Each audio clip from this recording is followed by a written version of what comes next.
Before the attack, the head of Israel's northern command, he said, "We will yield disproportionate power against every village from which shots are fired in Israel. We will cause immense damage and destruction."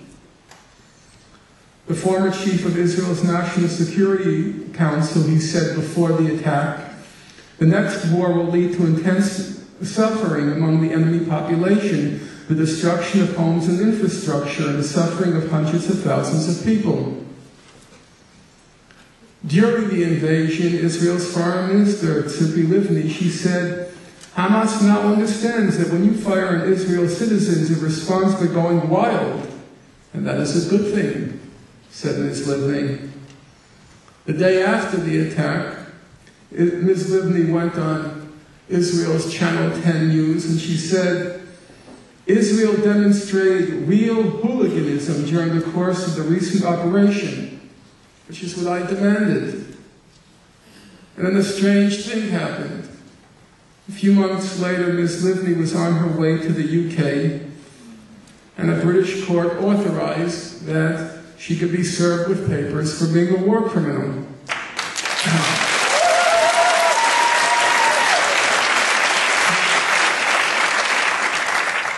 But Ms. Livni, she was shocked. She was perplexed. She was bewildered. She was certain that real hooliganism was protected by the Geneva Conventions.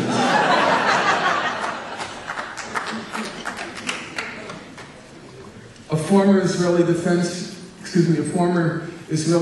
official, he said that with an armada of fighter planes attacking Gaza, Israel decided to play the role of a mad dog for the sake of restoring its deterrence.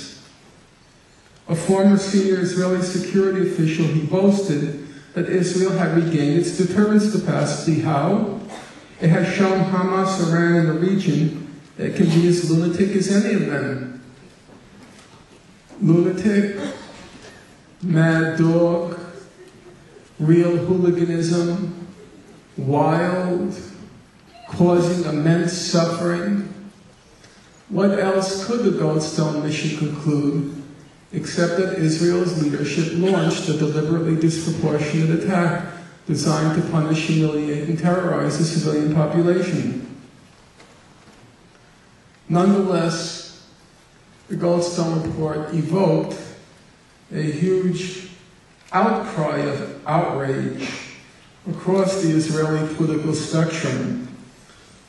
Not just what we call the right-wingers in the West, but also the doves. So let's take the case of that Nobel laureate for peace, Shimon Peres. Actually, we should defer to his title because the British recently knighted him, so we should call him Sir Shimon. Sir Shimon, he said that the Goldstone report's a mockery of history, and that Goldstone is a small man devoid of any sense of justice. And then Sir Shimon, he wanted to set the historical record straight for those who are suffering from some misapprehensions. So, anyone here from the West Bank? You want to raise your hand? Okay, just a couple. He said it was Israeli military operations in the West Bank which are what brought economic prosperity there. Anyone here from Lebanon? Okay. He says, what happened in 2006? It was Israeli military operations which liberated Lebanon from the wrath of Hezbollah. They also liberated 1,200 Lebanese from their earthly existence. And then there's Gaza. What happened in Gaza? Well, according to Sir Shimon, it was Israeli military operations that enabled Gaza residents to return to their daily routine. Well, thank you very much, Sir Shimon. And then there's the Israeli ambassador to the United States, Michael Oren. Some people even think he's a historian. And he said the Goldstone report was even worse than Ahmadinejad and the Holocaust deniers, which, as you can imagine, is pretty awful.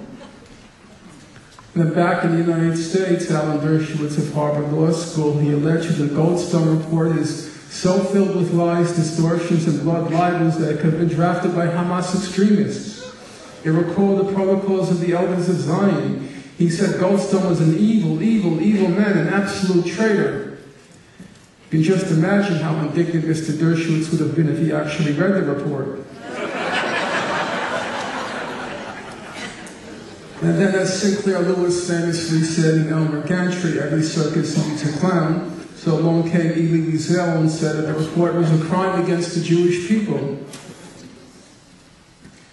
The really interesting question is, why this hysteria over the Goldstone Report?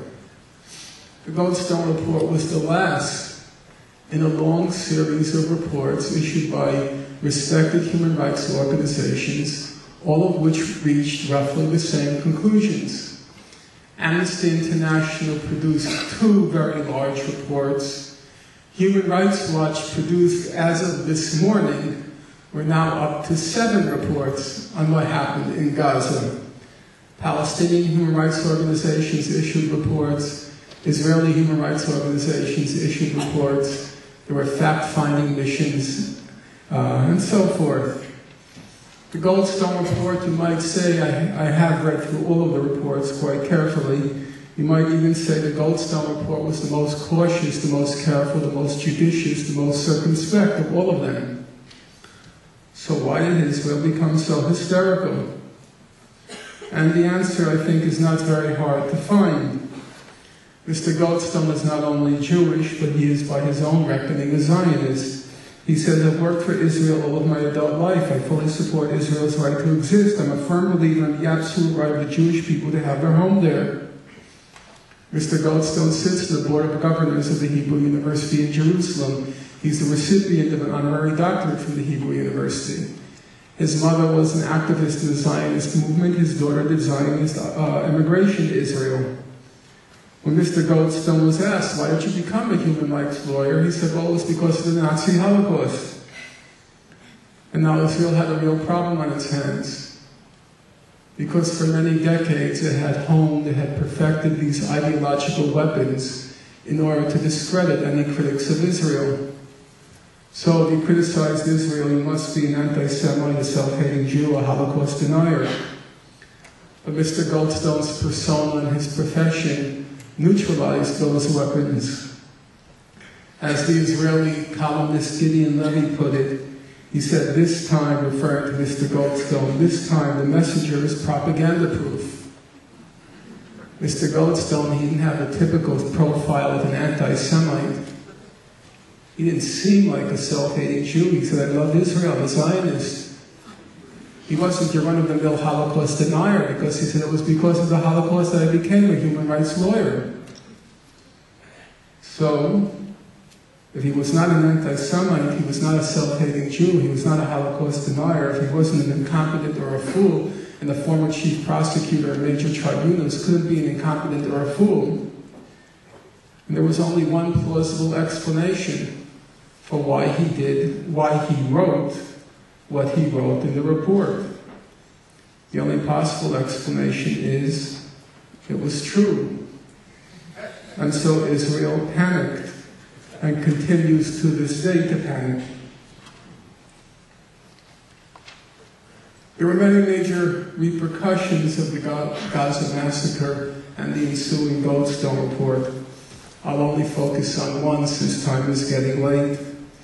In many ways, Richard Goldstone is your quintessential classical liberal Jew, a staunch defender of human rights and the rule of law. And more in recent years, it's become impossible to call yourself liberal and defend Israel's conduct.